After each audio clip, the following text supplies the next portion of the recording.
गरीब बेटी का गरीब ससुराल। ओहो, इसे भी अभी गिरना था। आय हाय, नास पीटे, कीचड़ में ही गिर पड़े।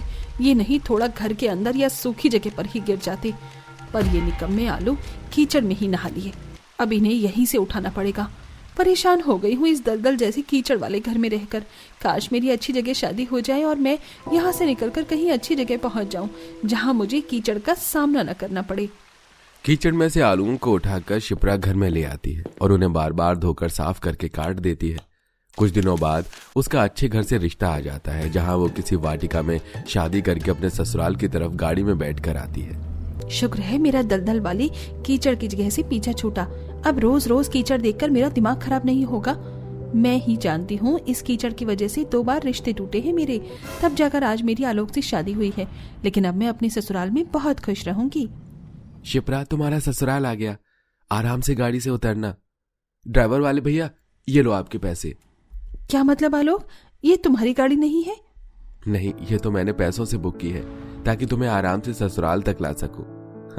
और हाँ, अब आराम से ध्यान से चलना। जी ठीक है। शिप्रा गाड़ी से बाहर अपनी ससुराल की तरफ कदम बढ़ाती है तो वहां मिट्टी कीचड़ वाली गली को देखकर उसका पारा चढ़ जाता है। ये क्या है? मैं जिस चीज से पीछा छुड़ाना चाहती हूँ वहीं पर आ गई। आलोक, कह दो कि यहाँ पर मेरा कोई ससुराल नहीं है। देखो शिप्रा, तुम्हारा ससुराल यहीं पर है। तुम मानो या ना मानो, पर हाँ, यहाँ पर पत्थर पड़े हुए हैं। उन पर पैर रखकर आराम से चलना, वरना महंगे लहंगे में गिर जाओगी। पूरी कॉलोनी कीचड़ से भरी हुई है। हाँ, ऐसे हैरान क्या हो रही हो? भूलो मत कि तुम्हारा मायका भी कीचड़ में ही था। अगर ससुराल भी कीचड़ में मिल गया तो क्या हुआ? भगवान जी, मैं खामखा ही खुश हो रही थी। आपने मेरे साथ ऐसा मजाक क्यों किया? अगर मैं कीचड़ वाले घर से आई हूँ तो क्या कीचड़ वाले ही ससुराल में भेजोगे? सोचा था पीछा छूट जाएगा, लेकिन नहीं, आपने मुझे वहीं पर लाकर खड़ा कर दिया। लगता है अब मेरा गृह प्रवेश भी कीचड़ में होगा। अब सोच क्या रही हो? चलो अपने ससुराल में। शिप्रा मुंह बनाकर अपना लहंगा संभाल कर पत्थरों पर पैर रखकर अपने ससुराल की तरफ बढ़ती है, जहाँ नहा चाहते हुए भी उसका पांव कीचड़ में चला जाता है और वो अपने ससुराल में आती है, जहाँ सास आरती की थाली लिए खड़ी हुई थी। हे भगवान, बहू, ये तेरा क्या हाल हो गया है? ऐसे में तेरा गृह प्रवेश करूंगी? जा, पहले अंदर जाकर अपने पैर धुलवा। प्रीति, जा अपनी भाभी की मदद कर। भाभी अंदर चलो, मैं आपके पैर साफ करवा देती हूँ। भाभी जैसी ही नंद के साथ घर में जाती है तो उसके कीचड़ के पांव पड़ जाते हैं। ये देख नंद हंसते हुए कहती है, माँ देखो तो, भाभी के तो ऑटोमेटिक पैर के छाप बन गए हैं। मैं आलते की थाली हटा देती हूँ। अरे हाँ, तुम्हारी भाभी की तो गृह प्रवेश की रस्म हो गई। ससुराल में आए 5 मिनट नहीं हुए और जिसका डर था वही हुआ, और ये लोग मेरा मजाक भी उड़ाने लग गए हैं। लगता है इस कीचड़ से मेरा पीछा जिंदगी भर नहीं छूटने वाला है। नहीं नहीं बहू, चिंता मत कर, मैं तेरा दोबारा गृह प्रवेश करवा दूंगी, भले ही तेरा कीचड़ के साथ गृह प्रवेश हुआ हो। पैर साफ होने के बाद सुरेखा अपनी बहू का दोबारा से गृह प्रवेश करवाती है। अगले दिन शिप्रा पहली रसोई का खाना बनाकर सबको खिलाती है, जिसे खाकर सब खुश हो जाते हैं और बदले में उसे छोटे छोटे गिफ्ट देते हैं। शाम को, बहू, मैं सोच रही हूँ आज तू शाम को खाने में क्या बनाएगी? मैं जरा बाहर से राशन लेकर आती हूँ, घर में राशन नहीं है। ठीक है माँ जी, मैं आपका आने का इंतजार करूंगी। ये कहकर सास राशन लेने चली जाती है। आते टाइम वो अपने घर के पास अंधेरे की वजह से फिसल जाती है और कीचड़ में गिरकर पूरी गंदी हो जाती है। शक्ल पहचान में नहीं आती। अरे राम, मैं तो गिर गई, कीचड़ में लथपथ हो गई। बहू बहू, मैं घर के बाहर हूँ, जरा बाहर आ पानी लेकर। लगता है मुझे माँ जी की आवाज आई है। माँ जी बुला रही है, एक बार घर के बाहर जाकर देखती हूँ। घर के बाहर आकर शिप्रा अपनी सास को ढूंढती है। माँ जी आप कहाँ हैं? मुझे आपकी आवाज आ रही है। बहू सामने देख, सामने, ये रही मैं कीचड़ में गिरी गई हूँ। शिप्रा अपने सामने सास को कीचड़ में लथपथ भूत की तरह देखकर बहुत डर जाती है और वापस घर के अंदर चली जाती है। भूत भूत, बचाओ बचाओ बचाओ। अरे बहू, मैं भूत नहीं हूँ, तेरी सास हूँ। पानी लेकर आ, मैं कीचड़ में गिर गई। आवाज सुनकर शिप्रा वापस पानी लेकर आती है और सास का चेहरा साफ होने पर कहती है, माँ जी, माफ कर दीजिए, आपको एकदम से कीचड़ में डूबा हुआ देख मैं बहुत ज्यादा डर गई थी। कोई बात नहीं बहू, आज तो जो सोचा था वो तो बना ही नहीं पाओगी, सारा कीचड़ में ही चला गया। फिर सास बहू घर में आ जाती हैं। आलोक आता है तो उसका पैर भी कीचड़ में खराब हो जाता है और वो शिप्रा को पानी लेकर बाहर बुलाता है। माफ करना, मैंने तुम्हें बुलाया। देखो यार, कीचड़ की वजह से ना मेरे पैर और जूते गंदे हो गए हैं, तो ये वाले धो देना क्योंकि ये जूते मेरे फेवरेट हैं। अब मुझे कीचड़ वाले जूते साफ करने पड़ेंगे और आप तो रोज कीचड़ वाले जूते लेकर आएंगे। अपने घर के बाहर से आप कीचड़ हटवाते क्यों नहीं है? अरे ये कीचड़ है, मलबा थोड़े जो हटवा दूं। 6 साल से तो कीचड़ हटी नहीं। ये तो मेरे मायके वाला हाल हो रखा है। पैर धोकर आलोक घर के अंदर चला जाता है और शिप्रा उसके गंदे जूते हाथ से पकड़कर ले जाकर साफ करती है, उसे सूखने के लिए रख देती है। अगले दिन वो घर का दरवाजा साफ कर रही थी तो एक औरत अपने घर के पोछे का गंदा पानी गली में डाल रही थी, जिससे कीचड़ चौखट के अंदर आ जाती है और शिप्रा उसे सुनाने लगती है। साथ ही अपनी सास को कहती है, माँ जी, आप ऐसे कैसे कीचड़ वाली जगह पर रह सकती हो? यहाँ से कहीं और ले लो ना घर। बड़ी मजे से आपने ये बात तो कह दिया, लेकिन भूलिए मत, आप भी कीचड़ वाली जगह से ही आई हैं। जब मैं आपका रिश्ता देखने गई थी ना, तो कीचड़ में तैर कर ही गई थी। आपको तो आदत हो जानी चाहिए ऐसी जगह की। और भूलो मत भाभी, हम भी उतने ही गरीब हैं जितना आपके घर वाले। अपना घर है, उसी में खुशी मनाओ, दोबारा घर लेने की मत सोचना। मैंने तो खुशी के मारे शादी की थी, पर मुझे क्या पता था कि एक दलदल से निकलकर मुझे दूसरे दलदल में जाना पड़ेगा। ये मेरी बदकिस्मती है जो मैं यहाँ आ गई। अब सुन लिया ना बहू, तो जाकर काम कर। एक तो गली वाले मान के राजी नहीं है, ऊपर से नालियां यहाँ बनी नहीं है, तो कीचड़ तो होना आम बात है। माँ जी, आपको कॉलोनी बनाने वाले जो सरकारी कर्मचारी या विधायक होते हैं, उन्हें बोलना चाहिए। अरे बहू, वो लोग नहीं सुनते। ऐसे ही दिन गुजरते हैं। कुछ दिन बाद फिर गली वाले पीछे का पानी या कपड़ों का पानी गली में डाल देते हैं। अवंतिका काकी, कविता काकी, आप लोगों को शर्म नहीं आती? गली वैसे ही कीचड़ में डूबी हुई है और आप लोग और कीचड़ बनाने में लगे हो। इससे हम बीमार पड़ सकते हैं। जब नालियां हैं ही नहीं यहाँ, तो पानी कहाँ फेंके घर के अंदर? तुम बीमार की बात कर रही है बेटी? सिमरन का 3 बार रिश्ता टूट चुका है इस कीचड़ की वजह से। मेरी बेटी की शादी भी नहीं हो पा रही है। देखिए, इन लोगों को हम लोगों की बात सुननी ही होगी और ये कॉलोनी बनानी ही होगी, और यहाँ से कीचड़ जरूर हटेगी। एक बार नाली बन जाएगी तो सारी सुख सुविधा हो जाएगी, और इस कीचड़ वाली जगह पर लोग आना भी पसंद नहीं करते हैं, तो रिश्ता क्या खाक होगा? सोचो आप लोग कुछ। ऐसे ही शिप्रा सबको समझा बुझाकर और कॉलोनी को पक्का करवाने के लिए, इस कीचड़ से आजादी पाने के लिए लोगों को इसके फायदे भी बताती है। जिसके बाद शिप्रा के साथ साथ कॉलोनी वाले भी इसके लिए आवाज उठाते हैं और विधायक को एक साथ मिलकर लेटर लिखते हैं। जिसके बाद पूरी कॉलोनी में जगह जगह घरों के आगे नालियां बनाई जाती हैं, जिससे कि वो कॉलोनी पूरी पक्की हो जाती है और कीचड़ का एक बूंद भी उस कॉलोनी में नजर नहीं आता। वाह शिप्रा, 1 महीने में तुमने यहाँ का कीचड़ हटवाकर पक्की गली बनवा दी। ये तो सिर्फ तुम ही कर सकती थी। सिर्फ एक के बोलने से कुछ नहीं होता आलोक जी। जब अपनी पर आती है ना, तो सबको समझ आती है चीज। बहू, मुझे तुझ पर नाज है। अब मैं बार बार गिरूंगी नहीं और ना तुझे भूत बनकर डराऊंगी। बहू, तुम बहुत अच्छी हो। तुम्हारी वजह से इस गरीब की बेटी का 1 महीने में रिश्ता भी तय हो गया। सच में शिप्रा बहू, तुम नहीं होती तो हमेशा हमारी कॉलोनी कीचड़ में ही रहती। पता है कितने रिश्तेदार यहाँ आने से मना करते हैं, लेकिन अब सब कुछ ठीक हो गया। जी। शिप्रा सिर्फ खुद ही कीचड़ से नहीं निकलती, बल्कि अपने ससुराल वालों और पूरी कॉलोनी को पक्का बनवा देती है, जिससे नाली और सीवर डल जाते हैं और सब बिना किसी परेशानी की खुशी खुशी रहते हैं। हे भगवान, ये कैसी आवाजें आ रही हैं? जानवरों की। माँ जी, लगता है जानवर अब हमारे घर पर ही हमला करने आ रहे हैं। अब हम क्या करेंगे? मुझे बहुत डर लग रहा है। हम तो कुछ भी नहीं कर सकते हैं। हमारे पास कुछ ज्यादा औजार भी नहीं है और बिना किसी औजार के हम उनका सामना भी नहीं कर सकते। खेत और जंगल के बीच में हमारा घर है, तो हमारी जान पर खतरा तो बना ही रहेगा ना। अजीत जी, ससुर जी, हम लोग इन जंगली जानवर से कैसे खुद को बचाएंगे? अरे खिड़की दरवाजे अच्छे से बंद कर लो। बचने का तो कोई रास्ता नहीं है, लेकिन अगर भगवान हमारे साथ है तो शायद हमें कुछ ना हो।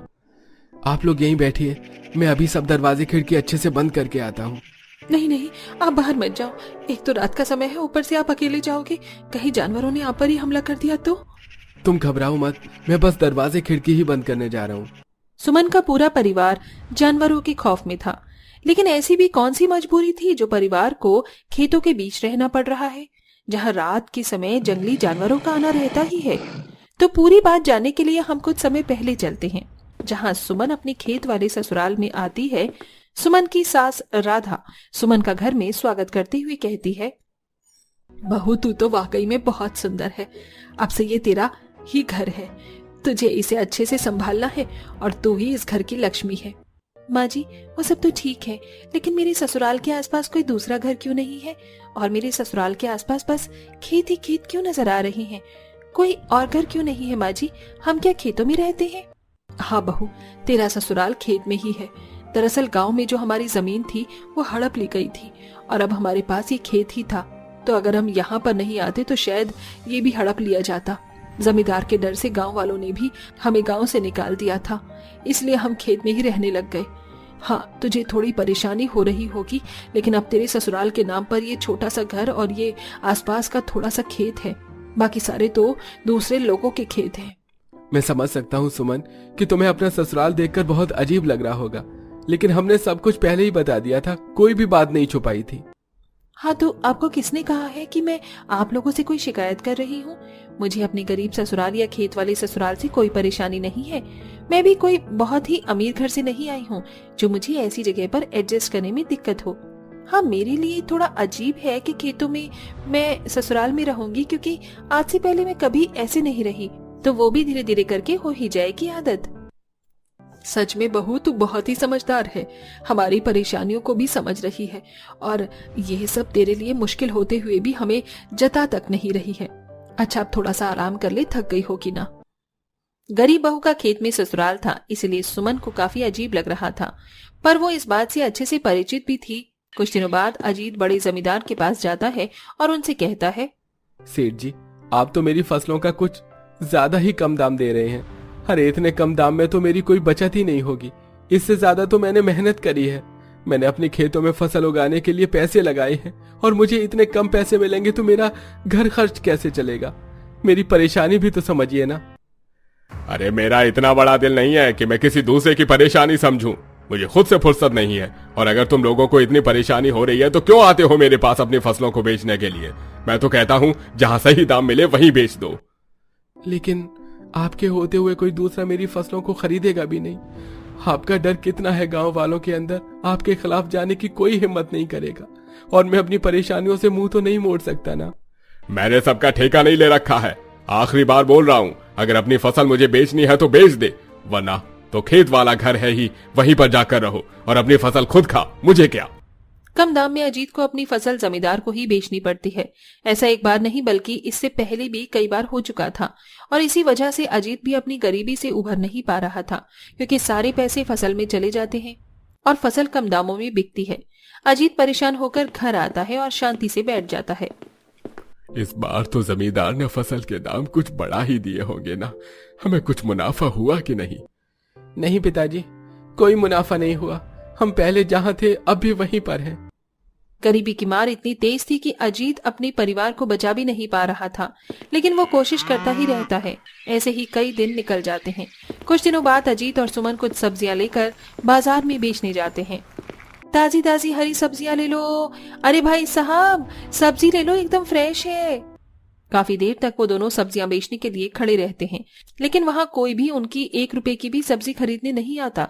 ये देखकर सुमन अजीत से कहती है, ये क्या है अजीत, हम इतनी देर से सब्जियां बेच रहे हैं, यहाँ तो कोई रुक भी नहीं रहा है। अरे ऐसे तो हमारी सारी सब्जियां सूख जाएंगी। पहली बार मैंने देखा है कि कम से कम आधे दिन से ज्यादा हम खड़े होकर सब्जियां बेच रहे हैं और कोई खरीद ही नहीं रहा। इससे पहले मैं जब अपने माँ और पिता के साथ सब्जी बेचती थी ना, तो कोई ना कोई 5-10 रुपए की धनिया तो ले ही लेता था, लेकिन यहाँ तो कोई कुछ भी नहीं ले रहा है। ये सब गांव वाले बस ऐसे ही हैं। पहले जब मेरे चाचा ने हमारा गांव वाला घर हड़पा था ना, तो भी किसी ने कुछ नहीं कहा। उसके बाद जमींदार हमें दबाने की कोशिश करता है तो भी कोई कुछ नहीं कहता है, और इसी वजह से हमें खेतों में रहना पड़ रहा है। लेकिन ये तो गलत है ना। गलत सही अगर गांव वालों को दिखने लग जाए तो बात ही क्या थी। गांव वालों ने तो जमींदार के आगे झुकने की कसम खा ली है, और उसी जमींदार की वजह से ही हम लोग गरीबी में रह रहे हैं। वो जमींदार भी कोई और नहीं बल्कि मेरे सगे ताऊ हैं। उन्हें हमें परेशानी में देखना अच्छा लगता है, उन्हें हम पर बिल्कुल तरस नहीं आता। कोई बात नहीं है अजीत, तुम परेशान मत हो।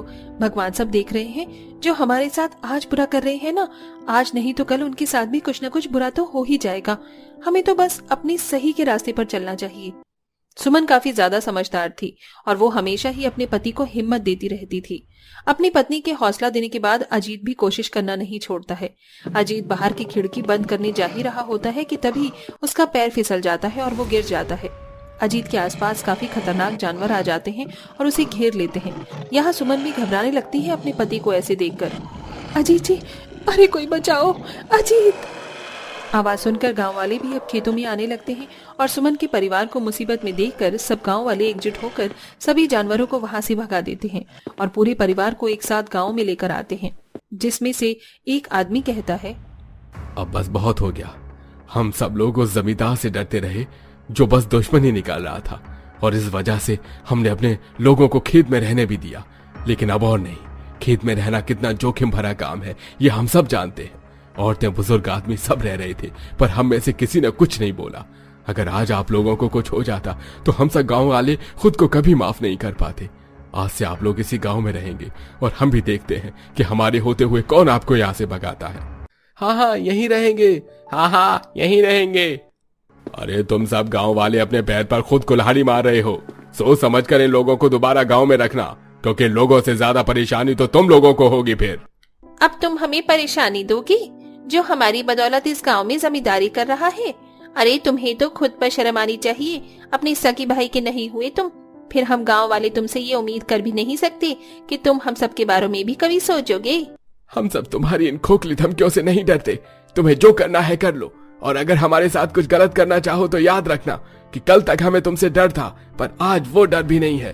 तुम शांत रहोगे तो ही तुम गांव में रह पाओगे, वरना तो खेत वाला घर अभी ठीक है, तुम्हें वहां ना रहना पड़े अब कहीं। देखा, मैंने कहा था ना, एक न एक दिन सब ठीक हो ही जाएगा। भगवान सब देख रहे हैं। और देखो, हमें गांव में गांव वाले ही लेकर आए हैं और हमारे लिए गांव वाले ही खड़े हो रहे हैं। हाँ बहू। इसी के साथ सुमन अपने पूरे परिवार के साथ खेत से गांव में आकर रहने लगती है और अब जमींदार का खतरा भी सर से टल जाता है। अब वो अपनी गरीबी से कुछ हद तक तो आगे बढ़ते ही हैं और अपने परिवार के साथ हंसी खुशी जिंदगी व्यतीत करते हैं। तो दोस्तों, कैसी लगी आपको हमारी ये कहानी?